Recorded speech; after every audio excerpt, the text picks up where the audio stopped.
Hello students, कैसे हैं आप सभी लोग। तो उम्मीद है आप सभी लोग अच्छे होंगे। आप सभी लोगों के लिए एक बहुत ही ज़बरदस्त किस्म का ये वीडियो होने जा रहा है।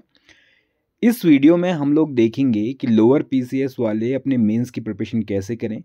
इवन हम लोग थोड़ा इसको और जनरलाइज करते हैं, लोअर पीसीएस ही नहीं, उत्तराखंड पीसीएस की बात करते हैं, यानी कि लोअर अपर दोनों की ही बात करते हैं। मेन बात क्या है कि बहुत सारे बच्चों का प्री निकलता है।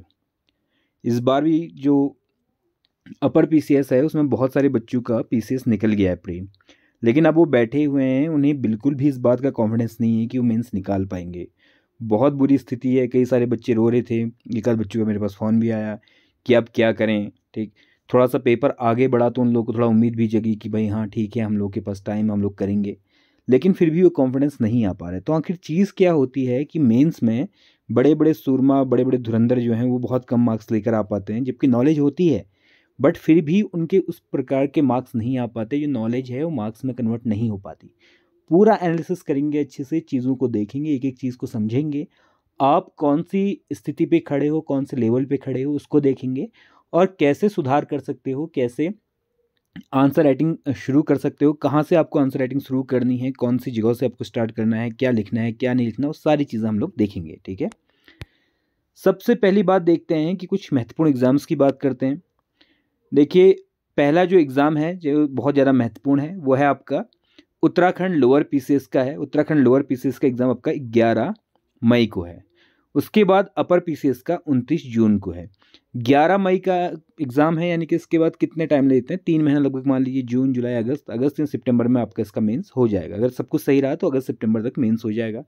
इसका जून में है तो इसका अक्टूबर नवंबर तक इसका भी हो जाएगा, यानी कि कुल मिलाकर आपके पास 1 साल मोटा मोटी बचा हुआ है। इस 1 साल में क्या हम प्री पर ही पूरा फोकस कर दें, बाकी मेंस को ना देखें, तो ये बहुत बड़ी बेवकूफ़ी होगी। अब क्या है, प्री और मेंस दोनों ही बहुत इंपॉर्टेंट होते हैं। प्री अगर नहीं निकलेगा तो मेंस नहीं दे पाओगे, और मेंस अगर प्री निकल भी गया, मेंस आपने अच्छे से नहीं पढ़ा तो आप बाहर हो जाओगे। तो मेन चीज़ है कि प्री और मेंस दोनों को ही साथ लेकर चलना होगा। यही एक इंटीग्रेटेड अप्रोच होती है। अगर आप इस अप्रोच को नहीं मानते हो और केवल एक ही चीज़ को लेकर चलते हो, तो फिर आप ग्रुप सी की प्रिपरेशन करो, आपके लिए पीसीएस नहीं है। क्योंकि पीसीएस एक ऐसा एग्ज़ाम है जहाँ पर किसी भी लेवल पर अगर आप थोड़ा सा भी चूक गए, इवन इंटरव्यू में भी आप थोड़ा सा चूक गए, तो आप बाहर हो जाओगे। ठीक है, तो प्री की प्रिपरेशन तो करनी ही है, अभी से आपको प्री की प्रिपरेशन करनी है, लेकिन साथ ही साथ प्री के साथ मेंस की प्रिपरेशन भी करनी है। कब तक हम प्री के साथ मेंस की प्रिपरेशन करते हैं? नवंबर पूरा प्री मेंस पढ़िए, दिसंबर पूरा प्री मेंस पढ़िए, इवन जनवरी भी पूरा प्री मेंस पढ़िए। तो जनवरी तक आप पढ़िएगा, फरवरी, मार्च, अप्रैल, 3 महीना केवल प्री पे फोकस करना है। बाकी आप अभी दिसंबर, जनवरी और अभी यानी कि नवंबर का पूरा महीना, 2.5 महीना आप लगभग लगभग यानी कि 70-75 दिन आप प्री और मेंस को साथ लेकर चलेंगे। ठीक है, जिन बच्चों का मेंस का प्रिपरेशन बहुत अच्छी है तो थोड़ा ज़्यादा भी ले सकते हैं, बट मैं ज़्यादा रिस्क लेने की सलाह नहीं दूंगा, क्योंकि प्री बहुत ट्रिकी है। तो आप केवल 2.5 महीना जो है प्री और मेंस को साथ लेकर चलिएगा। अगर आप मेंस में बहुत अच्छे नहीं भी हो पाओगे तो कम से कम आपको एक आइडिया आ जाएगा। अचानक से प्री निकलने के बाद फिर ये कंफ्यूज होकर नहीं घूमोगे कि यहाँ घूम रहे हो, वहाँ घूम रहे हो, इससे पूछ रहे हो, उससे पूछ रहे हो। उस स्थिति में आप नहीं रहोगे। सबसे बड़ी चीज़ है कि जो आंसर राइटिंग है वो बड़ी ही ओवर हाइप्ड चीज़ है। ऐसी चीज़ है जिसके बारे में बहुत ज़्यादा बता दिया गया है। इवन आंसर राइटिंग की क्लासेस होती हैं, आप कभी दिल्ली विल्ली में जाओ तो मेंस की आंसर राइटिंग कैसे करें उसके ऊपर ही क्लास होती है, और उस क्लास के लिए आप पेमेंट करते हो ये जानने के लिए कि आंसर कैसे लिखें। सबसे बड़ा मजाक यही है कि आंसर कैसे लिखें, उसकी भी आप क्लासेस लेते हो, उसकी भी आप टॉपर्स को देखते हो, बड़े बड़े टीचर्स को देखते हो कि भाई आंसर कैसा लिखा जाए। कुछ नहीं। अगर मैं पूछ रहा हूँ कि भाई हाथी के बारे में आप लिखो, तो आप क्या लिखते हो? आप लिखते हो हाथी बहुत बड़ा विशालकाय जानवर होता है, और उसके बारे में जो चीज़ें लिख देते हो, सिंपल वही करना होता है। कोई बहुत अलग से शब्द नहीं लाने, कोई अलग से नॉलेज लेकर नहीं आनी। अगर आपसे पूछा जाता है कि जीडीपी से आप क्या समझते हो, तो आपने सीरियसली बताना है कि जीडीपी क्या होती है, जो कुल वस्तु और सेवाओं का जो उत्पादन होता है उसको हम जीडीपी कहते हैं। सिंपल सी बात है, एक वार्षिक एक वर्ष में। ठीक है, तो इस प्रकार से सिंपल सिंपल आपको लिखना है। आंसर वो सबसे बेस्ट होता है जो बहुत सिंपल तरीके से लिखा जाता है। ठीक, आगे देखते हैं। विद्यार्थियों को आंसर राइटिंग की कोई एक क्लास में दे दूं और एक मंत्र दे दूं कि भाई तुम इस मंत्र को पकड़ो, इसके बाद तुम्हारा आंसर राइटिंग सुधर जाएगी, तो ऐसा कोई मंत्र नहीं है।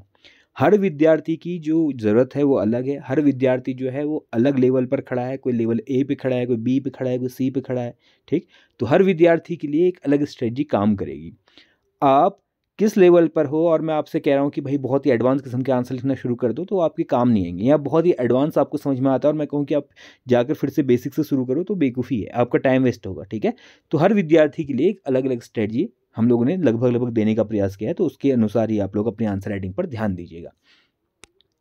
अगर मान लीजिए अभी के टाइम पे यानी कि नवंबर के महीने में आप ये मानिए कि पर डे आप 6 घंटा पढ़ रहे हैं, ऐसे मैं उम्मीद करता हूँ कि जो बच्चा कुछ नहीं कर रहा है मतलब वो जॉब भी नहीं कर रहा है और उसे घर से फ्रीडम भी है, और उस बच्चे को पर डे कम से कम 6 घंटा तो पढ़ना चाहिए इस टाइम पे। ठीक, अगर आप 6 घंटा पर डे पढ़ रहे हैं तो मैं ये कहूँगा कि इसको हम लोग 2+4 पे डिवाइड कर सकते हैं, यानी कि 2 आवर आप कम से कम मेंस के लिए दीजिए, 4 आवर्स जो है आप लोग प्रे के लिए दीजिए, कोई दिक्कत नहीं, लेकिन 2 घंटे कम से कम मेंस के लिए दीजिए।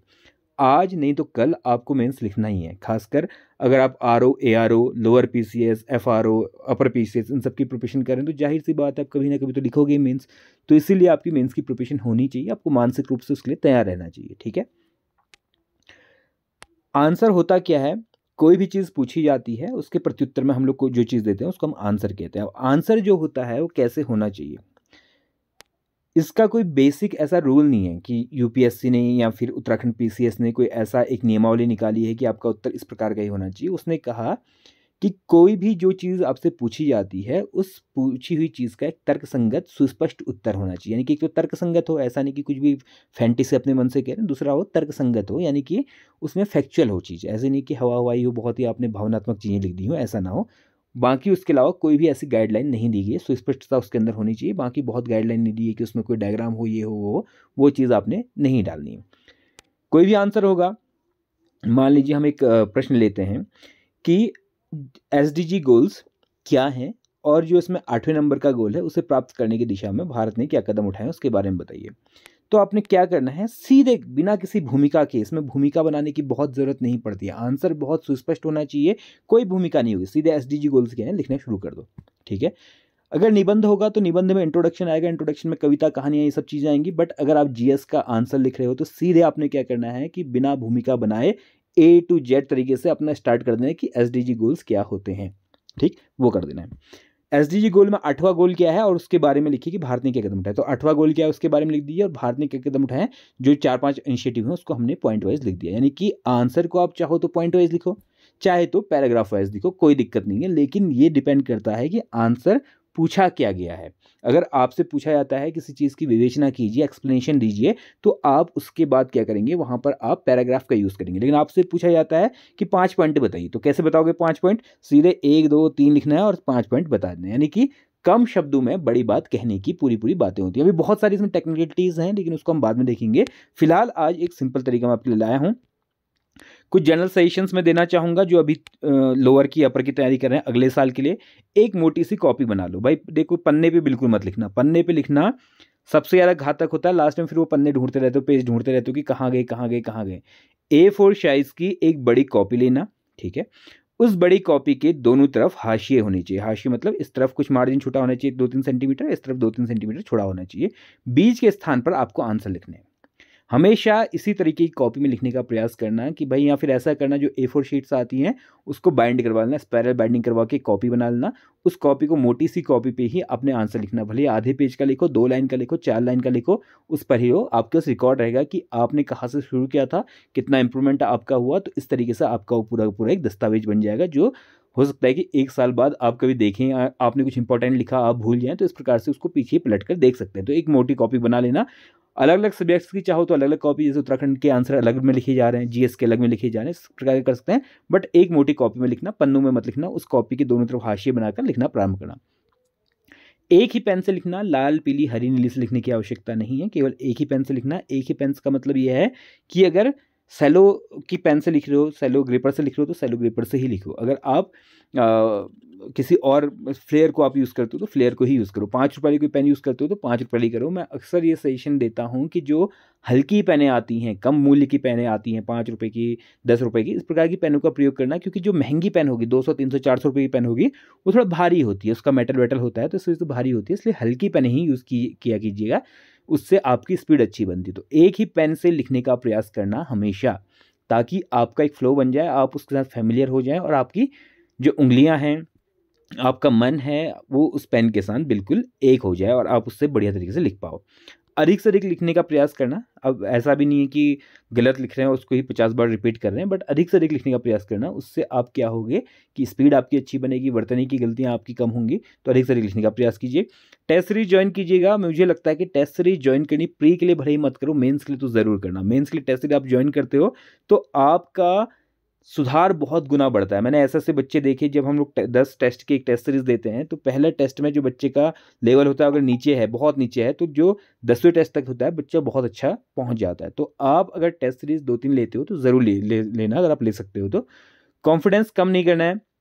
कई बार बच्चे क्या करते हैं, 2 दिन 4 दिन लिखा, उसके बाद कॉन्फिडेंस लूज़ करिए कि नहीं यार मैं तो लिख ही नहीं पा रहा हूँ, मैं तो ये नहीं कर पा रहा हूँ, वो नहीं कर पा रहा हूँ। कॉन्फिडेंस लूज़ करके कुछ नहीं होगा। लिखना कोई बहुत बड़ी चीज़ नहीं है, कोई ऐसी चीज़ नहीं है कि आंसर राइटिंग बहुत तुर्रा चीज़ है। ऐसे ऐसे मैंने बच्चे देखे हैं जो जिन्हें खुद मैंने गाइड किया कि बहुत कमज़ोर बच्चे थे, बहुत वो थे, बट अपने भी विश्वास रखा और अंत में वो लोग सक्सेसफुल हो गए।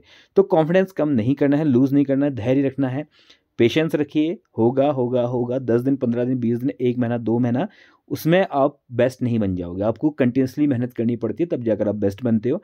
हमेशा दोनों तरफ हाशिया खींचना, मैंने आपको बताया, दोनों तरफ मार्जिन आपका होना चाहिए। आंसर में आपके करंट डाटा रिपोर्ट्स ईटीसी डालनी होनी चाहिए। फ्लो चार्ट आप डाल सकते हो, लेकिन हर किसी में ज़बरदस्ती का मत घुसाना, बट जहाँ पे ज़रूरत है वहाँ पे इन सब का प्रयोग करना। आगे देखते हैं। देखिए, बच्चों को मैंने आंसर राइटिंग के हिसाब से 3 भागों में बांटा है। लेवल 1 वाले बच्चे हैं, लेवल 2 वाले बच्चे हैं, लेवल 3 वाले बच्चे हैं। तो कुछ एडवांस लेवल है और एक है बेसिक लेवल है, पहला वाला। आगे देखते हैं लेवल 1। इसमें जो बच्चे हैं ये बहुत बेसिक किस्म के बच्चे हैं, यानी कि अभी अभी प्रिपरेशन स्टार्ट की कुछ टाइम ही हुआ है, बहुत बेसिक हैं। इन्होंने जो भी यूपीएससी के बारे में सुना हो, इंटरनेट से देखा, जितने भी मतलब ऐसे बच्चे हैं वो क्या करते हैं, अक्सर मॉक इंटरव्यूज़ देखते हैं, उससे इंस्पायर हो जाते हैं, या फिर वो टॉपर्स को सुनते हैं, उससे इंस्पायर हो जाते हैं। बहुत बेसिक किस्म की भी नॉलेज होती है, बहुत ज़्यादा नहीं पढ़ा हुआ होता है, बट हाँ अगले पीसीएस की प्रिपरेशन कर रहे होते हैं। कभी कॉम्पिटिटिव एग्जाम्स के लिए नहीं लिखा होता है, समझ नहीं आ रहा होता है कहाँ से शुरुआत करें, कॉन्फिडेंस लेवल बहुत कम होता है। बस अभी तक कॉलेज के एग्ज़ाम लिखे हैं, उसके अलावा कुछ लिखा नहीं है, पता नहीं चलता, ठीक है। और कॉलेज के एग्ज़ाम आप जानते हैं भारतीय शिक्षा व्यवस्था में कुछ भी लिख दो, कभी कभी कुछ कुछ कॉलेज ऐसे होते हैं कि वहाँ पे कुछ भी लिख दो, तो अगर थोड़ा बहुत रिलेटिव हो गया तो मार्क्स मिल जाते हैं, ठीक है। तो ऐसे बच्चे क्या करें जो बहुत बेसिक हैं, अभी जनवरी 2024 तक, यानी कि 1 महीना, 1.5 महीना जो भी आपके पास, इस 1-1.5 महीने में आपको क्या करना है, जो भी पढ़ रहे हो उनको लिखो, अच्छा बुरा देखना नहीं है। कॉपी बना लेनी है मोटी सी, हर रोज़ कम से कम 500 वर्ड या 5 टॉपिक आपको लिखने हैं, ठीक।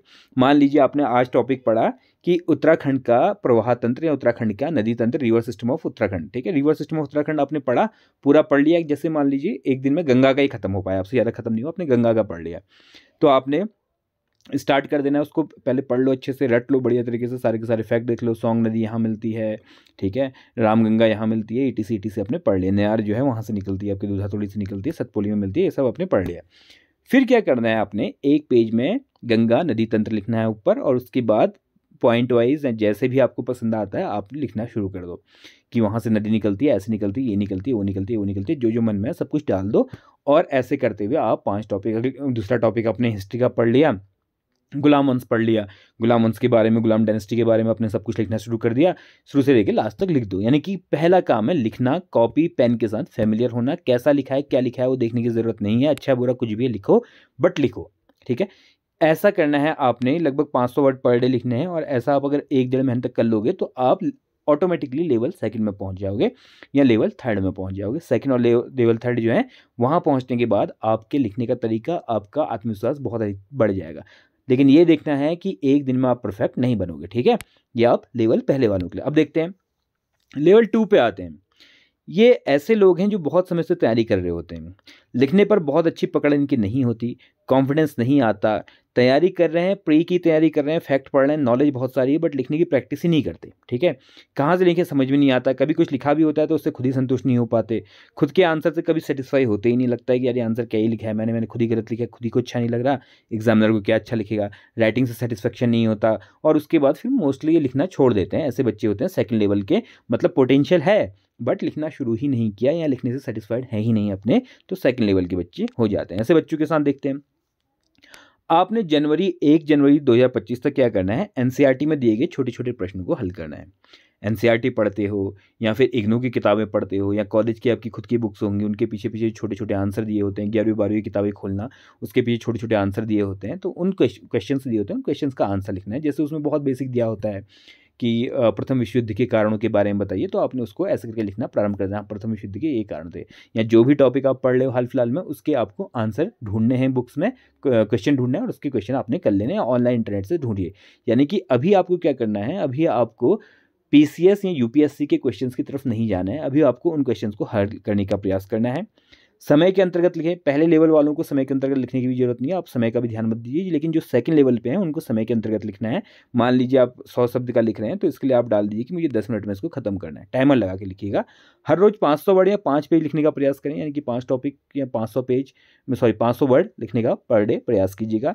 खुद चेक करें और बाकी फ्रेंड्स या लोगों से भी सजेशंस ले सकते हैं कि भाई राइटिंग कैसी लग रही है मेरी, ठीक है, इसमें अगर कोई वर्तनी की गलती है तो मुझे बताओ, ठीक, कंटेंट में कहीं पे कुछ लग रहा है तो खुद से पढ़ेंगे, खुद से पढ़ के पता चलता है हाँ मैंने ये लिखा है।